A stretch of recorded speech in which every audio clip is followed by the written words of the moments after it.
غسل.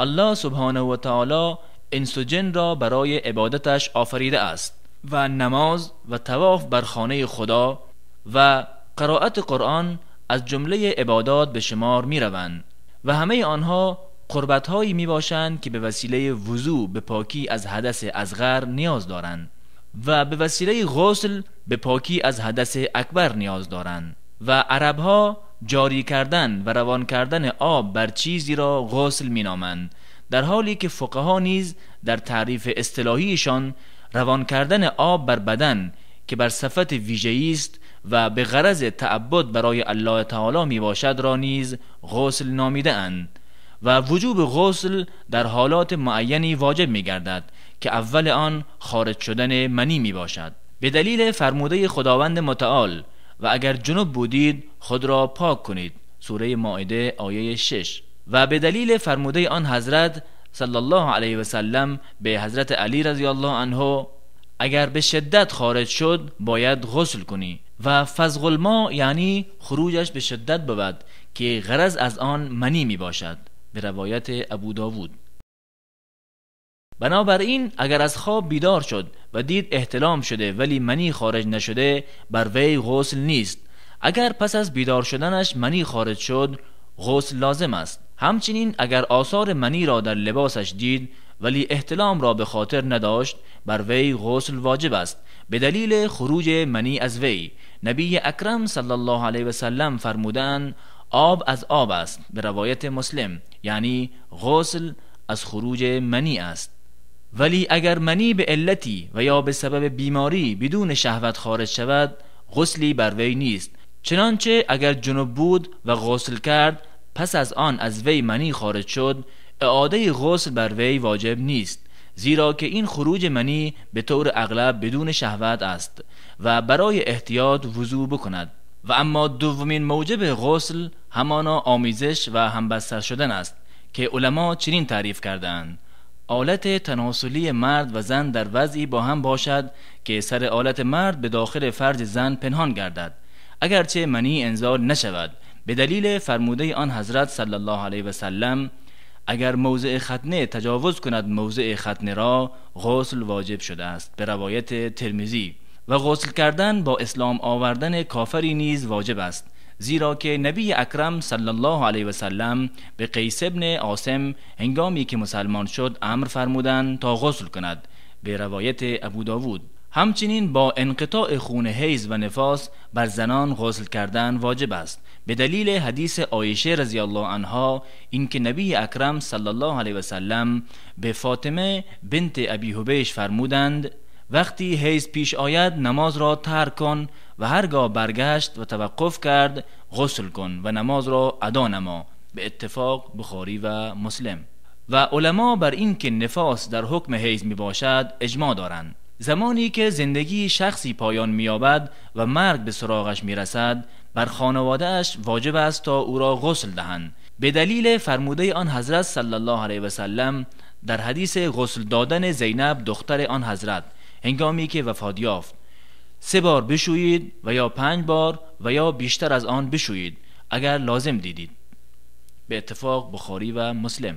و به مجرد این که یکی از موجبات پیش گفته غسل واقع شود، مسلمان باید به مکان غسل برود و بر وی واجب است تا آب را بر بدنش به هر وصفی که باشد به غرض غسل کردن جاری سازد، ولی مستحب است که از وصف غسل نبی اکرم صلی الله علیه و سلم پیروی کند، چنانچه ام المؤمنین عایشه رضی الله عنها بیان کرده و فرموده آبی برای پاکی از جنابت به رسول الله صلی الله علیه و سلم گذاشتند، با دست راستشان به دست چپش 2 بار و یا 3 بار آب ریختند، پس از آن آلت تناسلیشان را شستند و بعد از آن با دستانشان 2 بار و یا 3 بار به زمین و یا به دیوار زدند، پس از آن مزمزه و استنشاق کرده و صورت و دستانشان را تا آرنج شستند. بعد از آن بر سر خود آب ریختند و سپس بدنشان را شستند. پس از آن اندکی به گوشه رفته و پاهایشان را شستند. پارچه‌ای برایش آوردم، آن را نگرفتند، با دستانش آب را پاک می‌کردند. به روایت بخاری. چگونگی غسل از این قرار است: 1. انسان هر دو کف دست را 2 بار و یا 3 بار می شوید. 2. پس از آن آلت تناسلی خود را می شوید. 3. سپس دستش را 2 بار و یا 3 بار به زمین و یا دیوار می زند. 4. پس از آن مانند وضوی نماز وضو می گیرد. 5. بعد از آن آب بر سرش می ریزد. 6. پس از آن سایر اعضای بدنش را می شوید. 7. سپس به گوشه‌ای می رود و پاهایش را می شوید. در رابطه با غسل برخی مسائل باقی مانده. اول آن این است که زنان در هنگام غسل کردن از جنابت و یا قاعدگی مجبور به باز کردن گیسوانشان نیستند، بلکه با ریختن آب بر سر که به بیخ موهایشان برسد کفایت می کند. زیرا که ام سلمه رضی الله عنها فرمود: به رسول الله صلی الله علیه و سلم گفتم من زنی هستم که گیسوانم را سخت می بافم، آیا برای غسل جنابت آن را باز کنم؟ آن حضرت صلی الله علیه و سلم فرمودند نه، بلکه 3 بار آب بر سر خود بریز و پس از آن به سایر بدن خود آب بریز تا پاک شوی.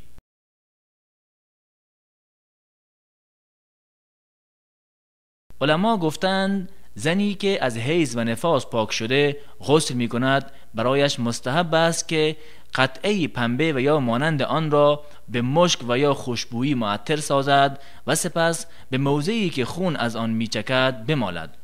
ام المؤمنین عایشه رضی الله عنها روایت می کند که اسما رضی الله عنها از نبی اکرم صلی الله علیه و سلم در مورد غسل پس از حیض پرسید.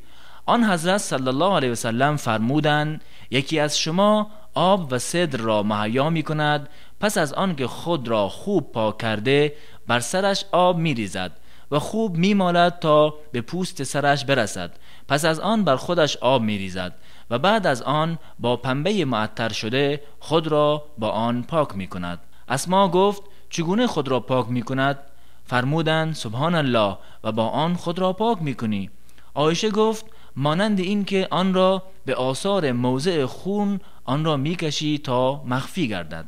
ملاحظه مهم این است که علما گفتند هرگاه مسلمانی از جنابت غسل کرد با آن غسل می تواند نماز بخواند، چه نیت وضو را کرده باشد یا نه، و در حال جنابت نماز بر مسلمان حرام است، به دلیل فرموده الله متعال که فرمودند ای کسانی که ایمان آوردید به نماز نزدیک نشوید در حالی که شما مست باشید تا زمانی که آنچه را میگویید بدانید، و همچنین اگر جنب بودید تا زمانی که غسل کنید مگر اینکه عابر سبیل باشید.